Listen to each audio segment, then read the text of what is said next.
নমস্কার, লক্ষ্মীগড়ের চ্যানেলে আপনাদের স্বাগতম। আশা করি সকলেই ভালো আছেন।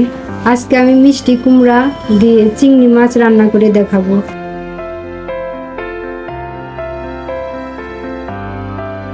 প্রথমে চিংড়ি মাছটা কেটে ধুয়ে পরিষ্কার করে নিয়েছি। এখানে হাফ চামচের কম হলুদের গুঁড়া, হাফ চামচ মরিচের গুঁড়া আর স্বাদ মতো লবণটা দিয়ে মাখিয়ে নিলাম।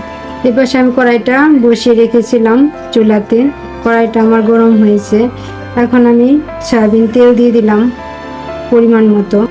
এভাবে একটু ঘুরিয়ে নিলাম যাতে তেলটা কড়াইতে ছড়িয়ে পড়ে। দিয়ে দিলাম তেজপাতা। এখন দিয়ে দিব হাফ চামচ জিরা,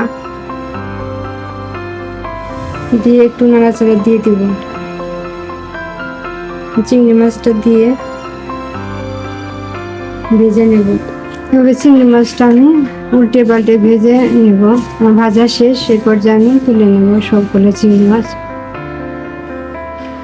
মিষ্টি কুমড়াগুলো দিয়ে দিব। দিয়ে এভাবে একটু নাড়াচাড়া দিয়ে দেব 1 চামচ লবণ, হাফ চামচ হলুদের গুঁড়া, 1 চামচ মরিচের গুঁড়া দিয়ে এভাবে একটু নাড়াচাড়া করে নেব। এখানে আমি দিয়ে দিলাম ধনিয়া বাটা।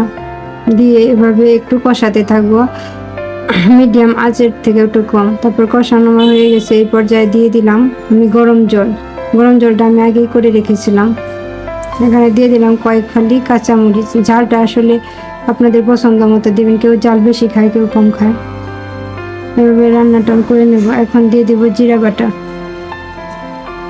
এই পর্যায়ে আমার রান্নাটা হয়ে গেছে। এখন আমি চিংড়ি মাছগুলো দিয়ে দেব। চিংড়ি মাছগুলো দিয়ে আমি 1 চামচ চিনি মিশিয়ে নেব।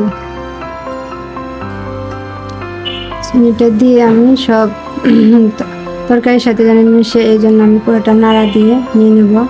এখন আমি নামিয়ে ফেলবো তরকারিটা। রান্নাটা হয়ে গেছে। এখন আমি পরিবেশন করে দেখাবো আপনাদের। আশা করি আপনাদের ভালো লাগবে। এভাবে একবার আপনারা বাসায় ট্রাই করে দেখবেন।